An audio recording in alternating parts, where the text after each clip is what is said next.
Good morning, y'all. Happy Scorpio full moon. How are you? I have to tell you that these moons have been really putting me through it. And so, happy Scorpio full moon. If you haven't died 1,000 deaths over the last few years, what have we really been doing with our lives? Life is for the living, but life is also for the dying.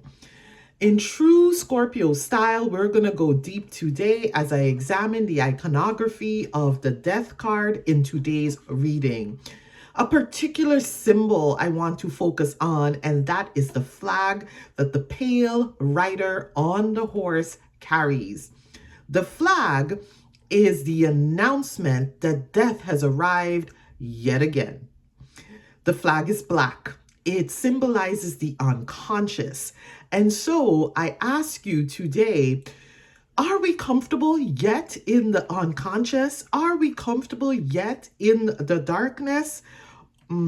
Because we have had so many opportunities to get comfortable in the unknown. So this moon brings up, are we yet comfortable in the unknown?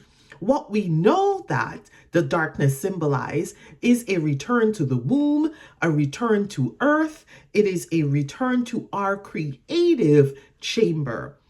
There are times in all of our lives that we will be called to return, and this return is really to be remade.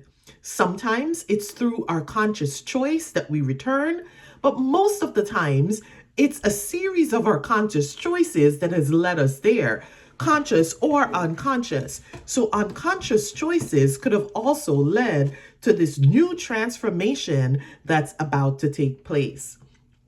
So I want to talk about who carries the flag, the death flag.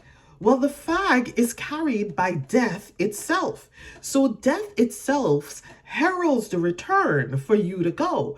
But because it's death itself that carries this flag, what we know that this call is not coming from this world. This call is coming from the world of the ancestors and the world of spirit.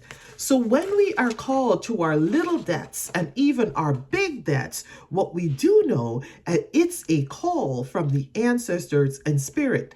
And it's a call so profound and necessary and unstoppable as signified by the horse that the change, this necessary change is upon us and that there's not much that we can do to stop it. The image that I love most on this card, though, is the white rose, or what we call the mystic rose on the black flag. This mystic rose on the black flag symbolizes, in a sense, the remembering of your spiritual purity of the journey. So what this speaks to is that no matter what the journey looked like, how hard it was, how how we were struck with grief and living with grief through this journey, that it was a necessary part of our evolution, the journey that we were on. What is so clear and what is so pure is the unmistakable clarity of the lessons that we have learned while we were traveling this journey, the lessons that we can thereby take with us through our lives for every other journey that we were on. It is the same rose of the Fool. And so as we began this journey, it is the same energy of that of the Fool. So even though we were completely changed by our journey, we are at our core the same spirit, adventurous, wondrous, wanting to take a risk. We still have that within us. Our indestructible essence is always present, and the immortality of our ancient existence is present. And so the potential to be restored after a crisis is ever present in us as we take this journey. What this speaks of is that a new life is consistently unfolding even when we are dying, there's an energy that imbues the most untouched parts of you, the most virginal self that is filled with divine love. And so you are alive and encoded in the dark. This code is what we call spiritual memory, from which you can build yourself over and over again on. So these transformative experiences that ravishes our flesh or our vitality, breaking us down to our skeleton, are really the gold to help us to discover who we essentially are. In moments of death and grief, we become freer and more liberated from the energy of having to be anything to anyone. So it's in that moment that we most connect to the authentic parts of ourselves, and that we can truly see what our essence is.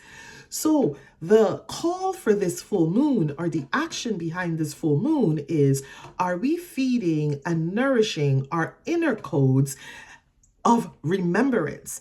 This spiritual memory, this ancestral memory deserves to be fed, deserves to be nourished, so that we can remember after crisis what it's like to build ourselves up again. So when it all falls apart, what do you have?